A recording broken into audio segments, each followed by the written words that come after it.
Hello there, friends. This is Spencer Michaud, and today we're going to be talking about the sun moving into the second decan of Pisces. So we will look at the sun's transits through 10 degrees Pisces through 20 degrees of Pisces. We do have a couple fixed stars that we're going to examine, including Achernar, which is part of the constellation Uranus, and we'll talk about the story of the youth Phaethon. So that'll be an interesting story that we can draw some meaning upon. We'll talk about Ankaa, a fixed star in the constellation of the Phoenix. And we'll do some work with the Nine of Cups today. And of course, as we usually do, we will do an I-Ching reading for to get to the core essence of this transit. So this is going to be taking place from the 28th of February to March the 10th. All right, before we dive in, I just wanted to say thank you so much to everyone who has been attending both the online webinars. I just posted a fixed star webinar that I did for Astrology Victoria. Put that on the YouTube channel. So if you missed that, you can catch the replay. And everybody that's been coming to the live streams on the YouTube channel. It's so exciting to be able to chat with all of you in the chat box. And I look forward to continuing to do that at the new and the full moon.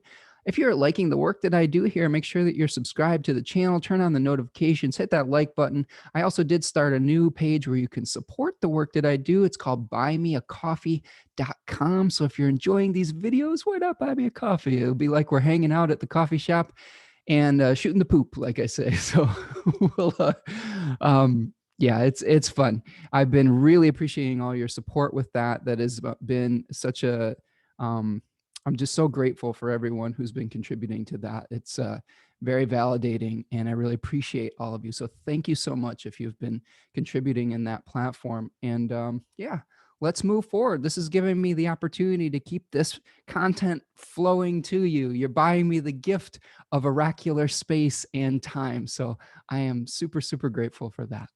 But let's take a look at the chart of the moment.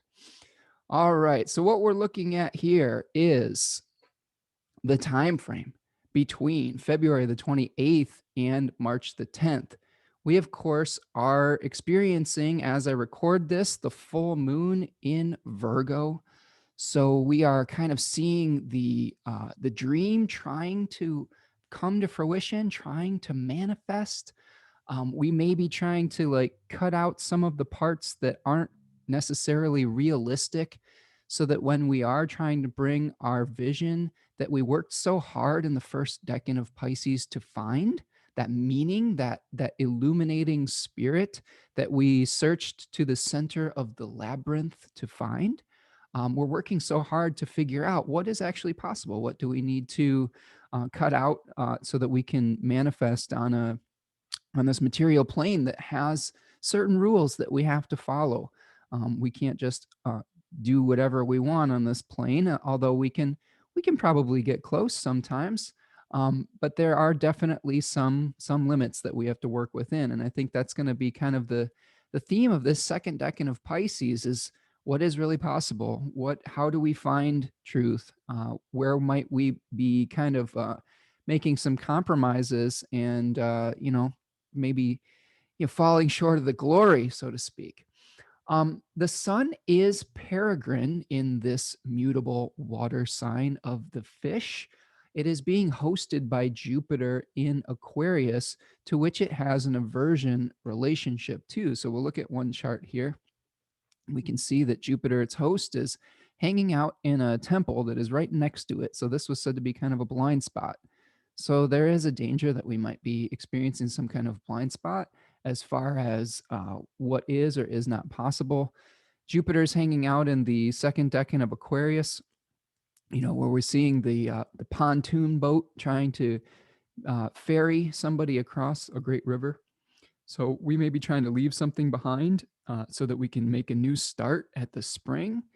And we may be pretty anxious to move forward with our lives and to get on with it. But I think the key that I'm seeing here is patience. Patience is the key. We don't want to try to, um, give birth prematurely. I think we really have to examine what we're doing. We have to make sure that we have all our T's crossed and our I's dotted, and that we know what we're getting ourselves into. I think this is the key that I'm seeing across all of these different themes that are coming up. The face rulers for this decan are Jupiter and the moon. So this is kind of like a double Jupiter experience where we really want to bring order to something. We really want potentially to create. But again, the balance point with the moon is we have to think about what kind of body we want to infuse all of this enthusiasm into, and you know, what are the ways that we can do that with a balanced equilibrium. So the tarot card associated with Pisces II is the Nine of Cups, and this is called the Lord of Material Happiness in the book T. The book of Thoth calls it just happiness, and Austin Coppock calls this decan the net. I kind of get a feeling with Austin Coppock's story is this feels like an awareness of kind of like the Matrix. I'm thinking of this as like Neo entering the Matrix and his process of starting to understand his power within it, starting to understand that he is a co-creator with that sort of divine ordering consciousness, with Zeus, the demiurge, that once he learns that he has some power within it, he can start to manipulate it to his will. And there are some pitfalls with that if we try to manipulate spiritual reality without quite knowing what we're doing. And this is really reflected in the two stories of master and apprentice that we have this week with Dolos and Phaethon. Okay, so the daimon of this decan was Dolos. And Dolos was the personification of trickery and deceit. It was associated with craftiness, treachery, guile. He was an apprentice of Prometheus. And I'm going to read to you an excerpt from 36 Faces, Austin Coppock's magnum opus. And he says on page 253 in the Pisces II chapter, he says, Aesop reports that Dolos was once apprentice to the Titan Prometheus, the very craftsman who fashioned the forms of man and woman. Prometheus had decided that he would create a statue of Aletheia, Truth. Working the clay, he gave her a magnificent form. But just before he finished, he received a summons from mighty Zeus, who called him away on urgent business. Dolos, alone and eager to prove his craft, began shaping a copy of the magnificent statue that Prometheus had wrought. He copied Aletheia's form perfectly, but by the time he was ready to construct the feet of his statue, he found that he had run out of clay. Prometheus returned shortly thereafter to find Dolos, who was at that point fearful of his master's wrath. But Prometheus was not angry. Instead, was struck by the artifice of his student and decided that both statues should enter the kiln together. Once they had been fired, Prometheus brought each to life. Aletheia, Truth, walked with graceful, even steps. Her incomplete sister, Pseudologos, Falsehood, moved awkwardly, for her unfinished feet marred her stride. Okay, so that's interesting, right? We've got Truth, Aletheia, it is whole, that can walk, that can be sustained over time. We have Pseudologos, who was incomplete, that doesn't have feet. The feet is interesting. Feet are associated with Pisces. That is one of the astrological correspondences with this sign. And I think that this story of Dolos really can kind of speak to that on some level, because we have Pseudologos missing the feet, and a falsehood where if we cut corners, if we try to walk before we are fully fledged, right, we will fall down over time. If we aren't honest, if we aren't rooted in our honesty, the lie will eventually catch up to us. And I think that that is something to really consider as we move through the second decan of Pisces. Is how can we maintain our honesty? How can we maintain our integrity? How can we maintain our humility and not get lost in the trap of hubris, where we try to do too much? And how can we create and also accept that the forms that we are going to create in this material reality are mere reflections of the truth that lie beyond the shadows of Plato's cave, if we're going to mix our allegorical stories, right? When we're creating here on this physical plane, um, we can't, we can't create a perfect copy or a perfect replica of the spiritual vision that we see. It's it's just kind of impossible. And I think that some of that can allow us to relax and see that we don't have to be perfect. We can learn the quality of contentment and satisfaction. This is another thing that we can associate with the name of this card. We see a figure in this Nine of Cups who looks very satisfied, very almost smug, to the point where he has found maybe some kind of secret. He has some sort of material accomplishment. Now we have to be careful in this card that we aren't mistaking our material prosperity for our spiritual prosperity. In the book that I like to reference, Holistic Tarot by Benabel Wen, she really talks about this concept with this card, is that we may feel like we've achieved something materially, but we cannot make the mistake of a material solution as being, having arrived spiritually. Okay. So she also talks about the reverse part of this card. When that card is reversed, we could experience vanity, conceit, a fall from grace after a quick ascent. Um, yeah, and we'll see that with Phaethon. I'll read you a little bit of the story of Phaethon as well. Okay, so one of the big aspects, actually the big aspect that we have with this cycle, is a last quarter moon square. So we will be experiencing on the 5th of March a last quarter moon square between the moon at 15 degrees Sagittarius and the sun at 15 Pisces. So what I want to do is I want to take you through and show you a little bit about that, because we do have some shifts that are going to be happening in the week ahead. Remember, a decan is about 10 days worth of sun movement. Okay. So if I move you forward, well, actually, before I do that, let's take a look at what planets are participating in our story.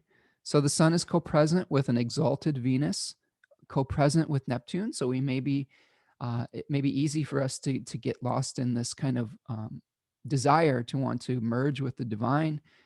We have to be careful of illusion as we move forward. We may be blinded a little bit by the glamour of our vision with Venus here, and we're only seeing the beauty, and we're only seeing the positive side of the actions that we're taking, and we may be a little bit blinded to the flip side of that. And this is something we may be wrestling with a little bit as we move through our full moon phase. We do have a trine, a sextile from the sun to Mars and Uranus. So we're trying to work through dealing with our resources in a new way. We also have a sextile from the sun to Pluto. And these are whole sign sextiles. We're not going to see the sun make exact aspects to these planets until it gets through the third decan of Pisces, at least for Pluto. I do think that Mars is going to change signs before we have a exact sextile between the sun and Mars. So that is going to be a big part of our story too, is Mars changing signs. And then instead of being in a sextile relationship with the sun, Mars is going to move into a square.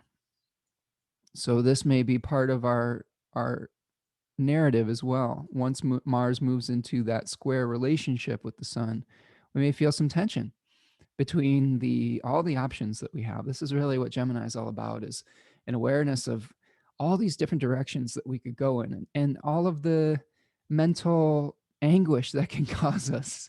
The cards in the tarot really talk about this kind of paralysis by analysis, paralysis by a proliferation of many directions we could head. And we have to make a choice. In that story of Gemini, one of the twins has to die so that the other can live, and you have to give up some of the choices so that you can put your energy into what you really have your heart behind. And that's a difficult thing. A lot of the times we want to do everything. I know that I have a Venus in Gemini, so I'm very much smitten by the possibilities. And every once in a while, I just have to let go of some things and say, this is what I'm doing today. And I don't have to, do everything all at once. Although with these forecasts, I make my best attempt at it. Sometimes, like young Phalon or Phaethon, I may fly a little too close to the sun. But we'll get to that in our forecast here. So let me show you what we're going to be looking at. So we move forward and we start to see that Mars is going to be moving close to Gemini, and it's going to move into that on around the 3rd or the 4th. And the other thing that's happening around March the 4th is we do have Mercury and Jupiter coming together in a conjunction, right? They are kind of the rulers of the sun, Jupiter, and the ruler of the full moon, Mercury, are finally coming together in some kind of union. So I really think the end of this week between March 3rd and March 5th, we're really going to start to see the energy shift. And I think we have to be real careful that we, our enthusiasm, our mind finally finding the thing that we want to do, that in our enthusiasm that we don't rush the process. So that's my kind of theme of today. All right. So as we move forward to the 5th, okay, we're going to see the beginning of this last quarter moon. Okay. So if I move forward a little bit, I'll show you the exact square. So that's going to happen at about 15 degrees. Okay, here we go. So now we have the sun in a exact square to the moon in Sagittarius. And this is a tension point. Last quarter moon phases were a sort of existential crisis. Squares are of the nature of Mars, so there's some kind of conflict between our inner vision and how we are going to manifest it physically. At the full moon, we were coming to terms with the limitations. We were trying to weed out the impractical parts of our dream so that we could bring it into fruition. And now at this last quarter, moon phase, we may be faced with the reality of the manifestation, all the possibilities it's bringing to us with Mars moving into Gemini. And we may feel just a little bit overwhelmed with all the things that it is helping us manifest. And we have to make choices because Mars is going to be in an opposition to this moon too. So we really have to choose which parts of the dream that we are starting to see visibly are we going to keep to be able to have order in the next project that we're working on, and which things are we just going to have to let go of and let die, right? There's this really interesting little thread that I saw on Twitter that I like to reference every once in a while. Is by this guy named Cooper, who calls himself the Witch King. And he talks about these squares, these mutable squares, and he describes the square between Pisces and Sagittarius as wisdom versus wonder. So he describes Sagittarius as wisdom, Jupiterian wisdom, and the Pisces kind of section is the Jupiterian wonder. We think about the possibilities versus what we're going to actually take physical action on. And I think this is also reflected in our fire and water type of experience. There are multiple themes that came up in my oracular discoveries as I was oracular explorations, we could say, with the I-Ching, with seeing this last quarter moon phase, with the themes of Phaethon and the sun and the river, the Eridanus. So we have this fire water kind of tension where fire is action and water is maybe being a little bit more receptive and molding to our container. So there may be, we may have some tension between having to make compromises for the containers that we want to pour our wisdom and our wonder into, and the actions that we're taking out in the physical world. All right. So one of the things that is important when we look at this last quarter moon phase is at 15 degrees, we have a couple fixed stars that become part of our story. Okay. And what I would like to do is I would like to go to my star chart, and I wanted to show you what we're looking at here. So here on the star chart, this is Starry Night Pro. We see the sun around March 4th or March 5th. Let's even go to the 5th here. Okay, we see that by projecting by ecliptical degree down to the fixed star Achernar. Okay, Achernar. And this is the last fixed star in the Eridanus. So we start with Rigel right here, and we see this really long winding constellation. Rigel is the foot of Orion that is stepping foot into this river of wisdom. And this is really the end of the road, okay, Achernar. And we also see this fixed star Ankaa in the constellation the Phoenix. So we have these kind of dual themes, maybe endings, maybe rising from the ashes. Achernar really plays heavily in the story of Phaethon. So what I want to do is I want to read you the story of Phaethon from this book, Classical Mythology, by Mark Morford and Robert Lenardon. And this is kind of taking some themes from Ovid's Metamorphosis. So this is kind of their interpretation of Ovid's Metamorphosis. And they say on page 34, a well-known story concerns Phaethon, the son of Helios, by one of his mistresses, Clymene. According to Ovid's account in the Metamorphosis, Phaethon was challenged by the accusation that the son was not his real father at all. His mother, Clymene, I'm figuring out how to say that. Clymene, however, swore to him that he was truly the child of Helios, and told him that he should, if so desired, ask his father, the god himself. Ovid describes in glowing terms the magnificent palace of the sun with its towering columns, gleaming with gold and polished ivory, splendid in both material and workmanship. Phaethon, awed by the grandeur of his surroundings, is prevented from coming too close to the god because of his radiance. Helios, however, confirmed Clymene's account of Phaethon's parentage and lays aside all the rays that shine around his head, and orders his son to approach. He embraces him and promises an oath sworn by the river Styx that the boy may have any gift that he likes, so that he may dispel his doubts once and for all. And this really has some correlation with the Nine of Cups, which is called the wish card in Benabel Wen's interpretation. So this is about making a wish, that matrix of having what we want, right? Of being able to create from our imagination. So this is what Phaethon decides. Phaethon quickly and decisively asks that he be allowed to drive his father's chariot for one day. Okay, in ancient astrology, they thought that Helios, or we could also call him Apollo, I guess, drove the chariot of the sun across the sky over the course of the daylight. He drives that, by primary motion. That sun rises and sets, and it's pulled by these horses. That was why Apollo or Helios was associated with horses. It says the sun tries in vain to dissuade him, but Phaethon in his eagerness pays no attention. Helios must abide by his dread oath, and reluctantly leads the youth to his chariot, fashioned exquisitely by Vulcan or Hephaestus, of gold, silver, and the jewels that reflect the brilliant light of the god. The chariot is yoked. Helios anoints his son's face to protect against the flames, places the rays on his head, and with a heavy heart advises him on his course and the management of the horses, and tries for the last time to dissuade him.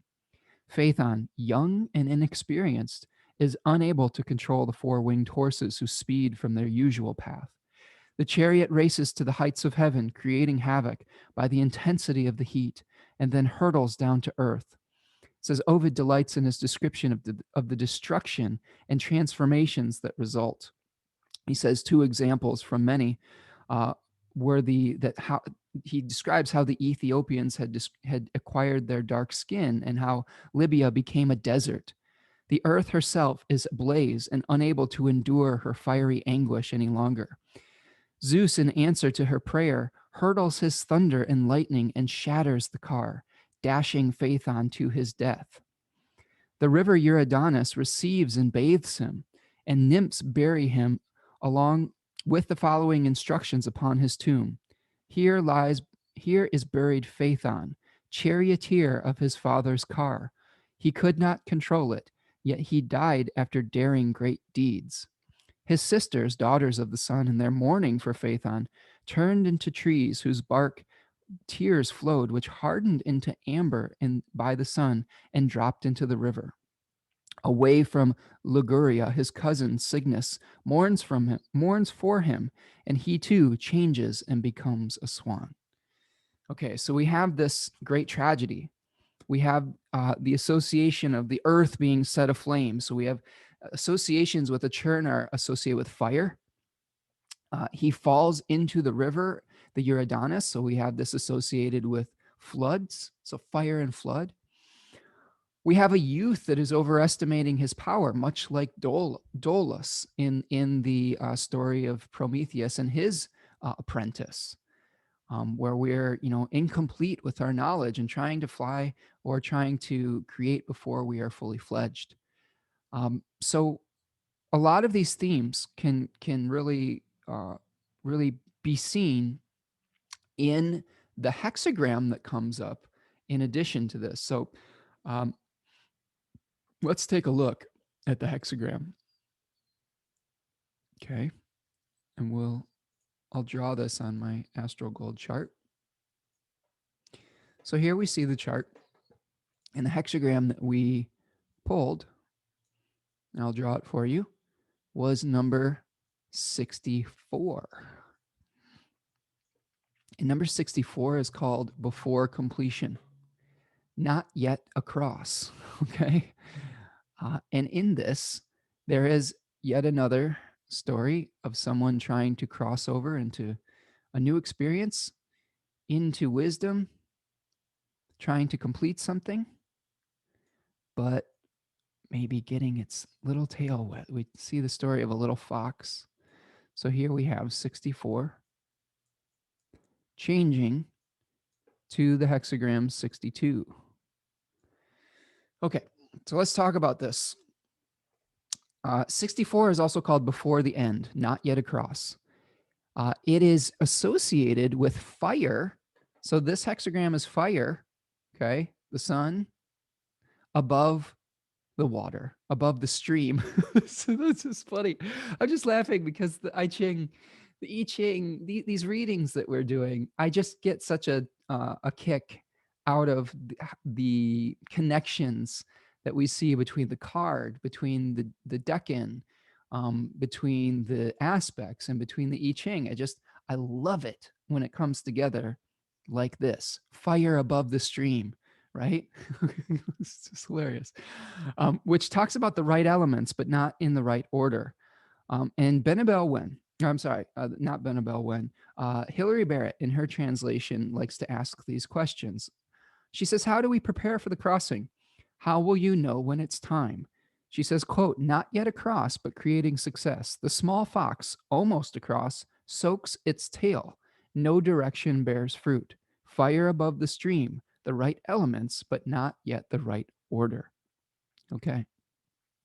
So we have young Phaethon who wants to drive the chariot of his father, Helios, the sun, creating great destruction, creating great fire, falling into the river, into the stream itself, and creating a great crisis. Line 2. Okay, we're going to read this from the bottom up. Here's line 2. Line 2 says, there is a delay in reaching your goal. Your wheels are dragged back. Anxiety may be causing you to move too fast. Slow down for a safe crossing. All right, we're starting to see the light at the end of the tunnel. We're starting to see what we want to create. We're starting to become invigorated by this desire, this vision that we have. But we need to be patient, right? We need to make sure that we are taking care of all of the steps in the process and not skipping steps. Line 3 says, not yet across, setting out to bring order, pitfall, fruitful to cross the great river. Again, the great river comes up. It says, change is underway. We need to appreciate the process. We need to commit to the process. Don't underestimate the scale of change. There may be some frustration, but we need to persevere. And this really comes together with the Nine of Wands. The Nine of Wands shows a figure that is bandaged. He feels like he's maybe sustained an injury, but he's standing firm. He's trying to bring this vision into manifestation, and that we may have encountered some difficulties, right? In any vision that we have, when we're trying to bring it into reality, we're going to come up against some roadblocks. We're going to come up against the limitations of our knowledge, limitations of our skill set, limitations of just the circumstances or the season that we are creating within. And I will remind you, we are still within the winter season in the Northern Hemisphere. This is still a time of hibernation. This is still a time of really understanding what we want to create before we have the pushing of the seed through the soil in the Aries spring season. Okay, so again, I will preach this till my final days. Patience. I will also preach the necessity of equilibrium, of balance, of not trying to overshoot the mark. I'm experiencing this too. I'm really getting itchy to teach a class, and I have to be patient with the process. I've got lots of ideas, and I've got lots of big ideas because that's the way I usually do it. But I have to figure out what is possible, what the correct timing of it is, and I'll keep you updated with all that. Just recognize that I'm going through a process, just like all of you. I'm living these aspects. I'm living these reflections of the mind of the cosmos. Right? We can think of astrology as second guessing the mind of the divine. And I'm prey to all these influences just like all of you. So we're going on this journey together. Okay. So we've unpacked the lines, the changing lines. And this is changing into hexagram number 62, which they call the small or small exceeding or conscientiousness. Now this one also is going to give you, I think, some tingles when we break it down. It says, do you need to cross a line? What small things can you do to meet the needs of the situation? How can you take even more care? It says, careful not to overreach in your enthusiasm. And here's the quote that gets me. When birds fly high, their song is lost. Better to stay low. I mean, there's the story of Phaethon right there. This was literally the story of a youth that is flying too high and trying to control something that is out of his reach. And this is the battle of humility versus hubris. We had young Phaethon, we had the hubris of youth. And we see this a lot. We have this youthful enthusiasm, and this can be reflected in the physical youth of our teenage early 20s experience, where we think anything is possible, the world is at my fingertips, and then you get beaten down by life a little bit and you understand that there are certain things that are possible and certain things that aren't. You come to terms with your Saturnian maturity, where Saturn contracts that Jupiterian youthful enthusiasm, and eventually you find a balance point, an equilibrium point, where you know that you haven't lost the spark of your enthusiasm, but you know what is possible now. And you're able to use your energy in a much more efficient way as you get older. I watched a movie last night that was pretty funny. It was called Barb and Star Visit Vista Del Mar with Kristen Wiig. And they were talking about finding their shimmer again. It was two women who were in their middle age, and they needed to go on a vacation, and they needed to visit the ocean to find their shimmer. So they were going on their Jupiterian journey and figuring out what was possible and what wasn't. And they did. They found their song again, but it wasn't through these grandiose gestures. It was through the simplicity of friendship. It was through the simplicity of just being willing to go through the process together, finding unity through that. So, like little Phaethon, we have to realize that we don't have to do grandiose things. We don't have to be Zeus himself. Remember, Zeus was, he struck Phaethon down with his thunderbolt. So Zeus is basically saying, I am the deity and I am the demiurge. I am the creator. And if you want to be a co-creator, that's fine. But you can't mistake yourself as the the ultimate source of power. And you can't overestimate, or you will be struck down by the gods themselves. Remember, the thing that was punishable by the gods the most was hubris, was thinking that you knew better than the gods themselves. So again, maybe the thing that you're trying to manifest at the spring, in the springtime of your life, maybe it needs to be a smaller offering. Maybe it needs to be something that is within your capacity to be able to control, rather than something that you could easily lose control of. Like you could easily lose the reins of the horses, and it could create a lot of destruction. I've been thinking about this in my own thing. Like I hate to keep referring to myself all the time, but this is like the only thing that I really have that I can speak with any authority on, is my own perspective. And as I expand what I do with astrology, I have to think about how it fits into the daily practice of my life. Um, I've been very busy lately, and I've been trying to figure out how to best direct my energy, and how to balance out rest and getting into oracular space with creation. I tend to feel a responsibility to you as an audience, to analyze so many of these different um, transits, and sometimes it can feel overwhelming. But I am actually really enjoying the process, and I'm enjoying the expansion of this channel, enjoying the expansion of being able to do readings for all of you, and hopefully I will be able to guide the chariot of maybe even something like a class too.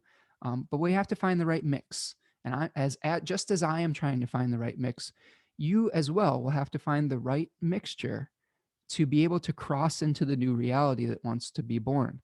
We've spent much of 2020 figuring out what we are not and what we had to let go of. And after we have cleared the decks, after we have created space, there will always be something to fill that vacuum. And you have to decide what you're going to allow to fill the vacuum of the void that you've created through uh, rejecting that which you no longer were. And who do you want to become? All right. So I think that's what I've got for you today. I hope that you're doing well out there. I really appreciate you as a community. I appreciate the comments that you are leaving on these videos and in the live chats and after the fact. So please, if you are engaging with this content, leave me a comment. Let me know what you are leaving behind and what you're moving towards. How's the process going? Can you see in your own experience where you may be tempted to be like Phaethon and to maybe overshoot the mark?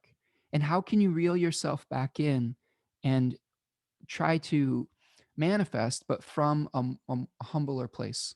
How can you start with small steps rather than trying to overestimate your abilities? What new skills do you need to keep cultivating to be able to expand greater and greater into your authenticity? So again, thank you for being here. If you're enjoying these videos, hit that like button. Make sure you're subscribed to the channel. If you are enjoying the work that I do, one of the ways that you could support me now is buying me a coffee. And we could think of it as a smoothie, a coffee, a tea, a book. There's an option to like buy a book, but I think that really what you're doing is buying me the gift of time to do this research, to be able to get into an oracular space without physical reality encroaching upon that, so that I can be the best channel and the best translator for these symbols to you as an audience and to the world at large, because that is what I consider the work that I'm doing here. Just a translation of spirit to hopefully make it accessible and useful for you. So there's a link in the video if you want to do that as well. And thank you so much for being here. I will see you the next time. And as always, be kind to one another and be kind to yourself. Take care. Peace.